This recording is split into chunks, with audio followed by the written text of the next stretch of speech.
Our next speaker is Tina Valentin Aguirre. A multifaceted person, Tina makes movies, writes poetry and prose, and produces art shows and artistic performances. Tina holds a bachelor's in communication from Stanford University, has worked in grant writing for decades, served as chair of the board of directors for the GLBT Historical Society for 4 years, and works as the district manager for the Castro LGBTQ Cultural District. Movies include a 30-minute documentary made with Augie Robles, Eviva 16, to mark the loss and struggles of the queer Latinx community in San Francisco. In 2019, selections of Tina's poetry were published, titled Still Here San Francisco Anthology and Fog Lifter Press. Come on, we can give it to her. Let's go. That's right. Tina produced a multimedia night of performances, Applauso, and curated the Chosen Familias exhibition on LGBTQ Latinx family photo albums at the GLBT Historical Society Museum. The Wana Opera that Tina produced in 2007 was given a full production at UCLA in November 2019. In 2020, Tina collaborated with Win Mixter to produce 2 posters on the queer mother, Teresita, La Campesina, a trans-Latina ranchera singer, sex worker, and activist who died of AIDS in 2002.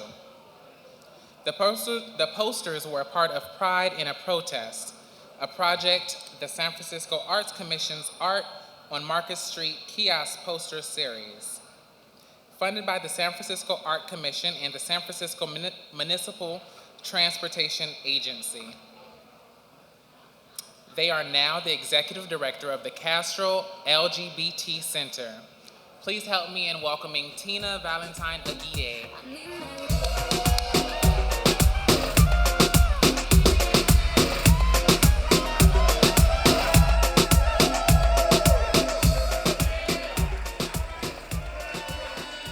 Hi, y'all.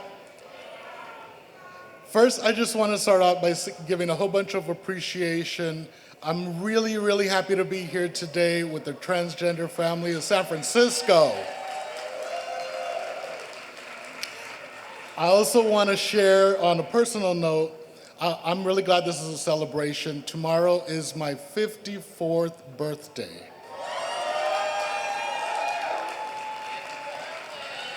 Thank you. I have a feeling what I'm gonna share with you might be shorter than my intro, so we'll get back to partying really quick here. Mostly what I wanna share is I came to the Bay Area in the 80s. In 1987, I moved to San Francisco, and part of what I found was a great community of queer and transgender people. And my message here today is how you get to be 54 and fabulous and doing great community work is through family and love. So I want to share that a few people in my life who have really helped me to become the person that I am today. The first is my first transgender mother, Teresita La Campesina. Teresita was a badass singer who worked all over San Francisco. She had an operatic voice. She was a sex worker. She performed on 16th Street, Esta Noche, La India Bonita.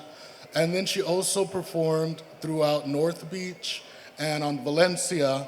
And what she helped to instill in me was a pride in work and to make sure that we get paid for our work.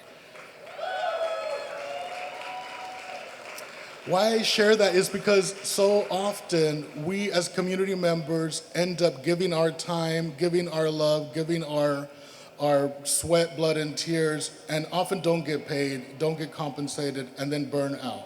So what I'm sharing right here is from my mama, Teresita La Campesina. Tell the people who have the money to pay you first. Thank you. The next person I want to just share as one of my sisters is Adela Vasquez. Adela is one of my sisters. She was from a Marielito. She was from Cuba who came to the United States as an exile, a country that rejected their queer people and trans people, sent them to the United States. What Adela did was turn all of that into love and beauty. She worked at Proyecto Contra SIDA por Vida, which was the following group to Curas, where I started in 1990. Adela, as one of my sisters,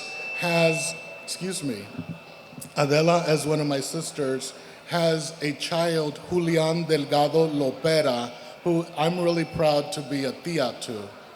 Julian is a great celebrated writer and a rabble-rouser, previous executive director of Radar Productions, and just somebody that I'm really proud to have in my family.